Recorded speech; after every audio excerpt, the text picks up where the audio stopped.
Vamos a ver algunos ejercicios para repaso de cálculo diferencial. El primero vamos a observar la definición del límite. En este vamos a probar que este límite, por definición, el límite cuando x tiende a 6 de 2x menos 1 igual a 11.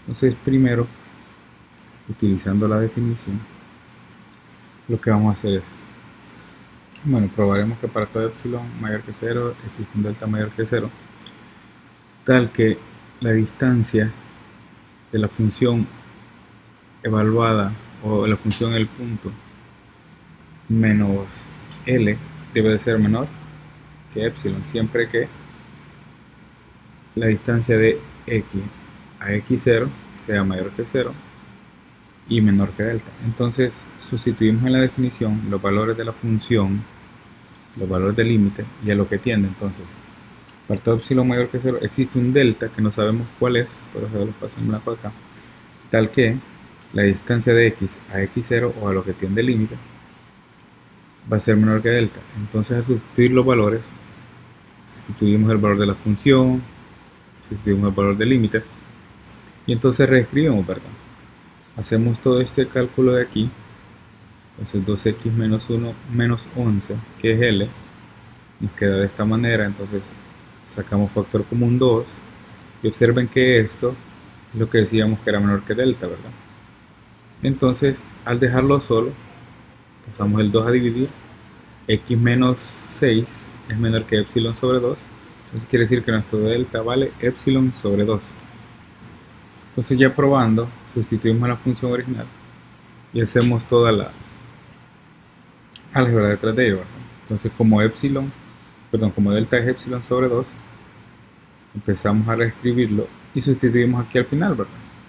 Que esto es menor que delta, pero ¿quién era delta? Era epsilon sobre 2, ¿verdad? Entonces al simplificar nos queda que la función menos el límite es menor que epsilon y ahí hemos probado para el primer ejercicio.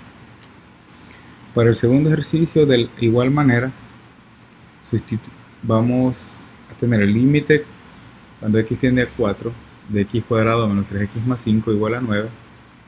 Entonces sustituimos en la definición, para todo epsilon mayor que 0 existe un delta que no sabemos cuál es, tal que si sucede esto, la distancia de esta es menor que delta, entonces la función menos el límite debe ser menor que epsilon. Recuerden, lo escribimos de esta forma, lo simplificamos, observen que eso nos queda x cuadrado menos 3x más 5 menos 9, y esto es igual a x cuadrado menos 3x menos 4, entonces factorizando nos queda estos dos. El valor absoluto de una multiplicación es la multiplicación de cada uno de los factores en valor absoluto. Entonces, ¿quién conocemos? Conocemos a x menos 4. Vamos a acotar x más 1. Tomemos un delta 1 que vale 1 y entonces decimos, bueno, este x menos 4 es menor que delta, ¿verdad? Por la definición aquí. Entonces, pero como dijimos que delta que tomamos es igual a 1, expandimos el valor absoluto. ¿A qué queremos llegar? Queremos llegar a que quién va a ser menor, o a mayorizar o a acotar x más 1. Entonces hacemos todo lo posible para escribir el x más 1, ¿verdad? Y esto nos dio que era menor que 6. Entonces quiere decir que si sustituimos, si esto es menor que 6, observen todo esto, lo que hicimos anteriormente, el x más 1 era menor que 6, quiere decir que el epsilon sobre 6 va a ser nuestro segundo delta. Entonces tomemos un mínimo entre el 1 que escogimos, que era el delta para acotar, y el epsilon sobre 6, que es el que hemos encontrado, ¿verdad? Entonces el delta va a ser el mínimo entre cualquiera de esas dos cantidades. Lo probamos, lo sustituimos y observamos que si llegamos a lo que necesitamos. Vamos con el segundo. El tercero, perdón. Vamos a probar que esto, observen, en este caso hay una raíz. Entonces en la raíz observamos lo siguiente, ¿no? Bueno, que para todo epsilon mayor que 0 existe un delta que vamos a encontrarlo tal que x menos 1 es menor que delta y que por definición vamos a probar que la función menos el límite es menor que epsilon. Entonces hacemos lo siguiente, reescribimos y aquí nos queda raíz de x menos 1, pero nosotros sabemos que x menos 1 es menor que delta, ¿verdad? Entonces hacemos para completar cuadrados, racionalizamos y nos quedó esto, ¿verdad? X menos 1 y raíz de x más 1 nos queda x menos 1. X más 1 aquí. Y observamos que este es el que es menor que delta. Entonces observen que este término que nos quedó es el que nosotros vamos a acotar. Tomemos un delta igual a 1. Y entonces, ¿de quién? Del conocido, ¿verdad? De x menos 1. Y empezamos a trabajarlo. Le sumamos 1 a ambos lados, nos quedó esto. Luego, ¿qué necesitamos? Bueno, necesitamos un raíz de x, ¿verdad? Le sacamos la raíz cuadrada a todo, a cada uno de los lados de la desigualdad. Y luego necesitamos sumarle un 1 para completar el denominador, ¿verdad? Y le sumamos 1. Entonces, como lo que tenemos es en el denominador, hacemos esta propiedad. Observen. Y al final observamos que eso es menor que 1. Y obtenemos que, ya sustituyendo la definición, acá, esto era menor que 1, ¿verdad? Que 2, perdón. Entonces esto es epsilon sobre 2. Y tomamos el mínimo. Aquí tengo un error en la diapositiva. Aquí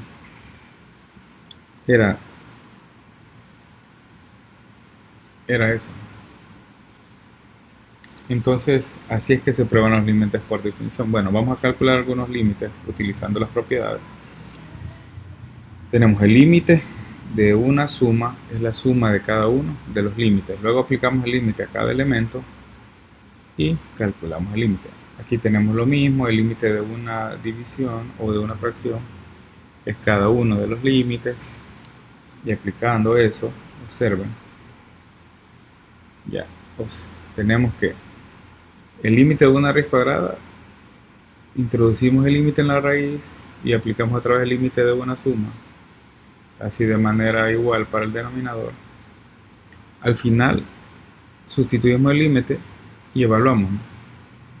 Ahora vamos con este de las trigonométricas, lo mismo, utilizando las propiedades, ¿no? Sustituimos el límite de estos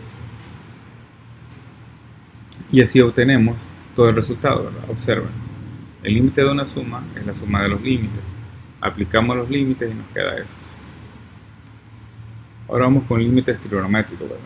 Entonces, el límite de seno de 7x sobre 4x, cuando x tiende a 0. Entonces, la propiedad nos dice que si el argumento está sobre algo igual, es que puede ser el límite tiende a 1, ¿verdad? Entonces, ¿qué hace falta? Multiplicamos numerador y denominador por 7, luego lo reescribimos de esta manera y nos queda que límite de seno de 7x sobre 7x es 1 y nos quedó 4 séptimos.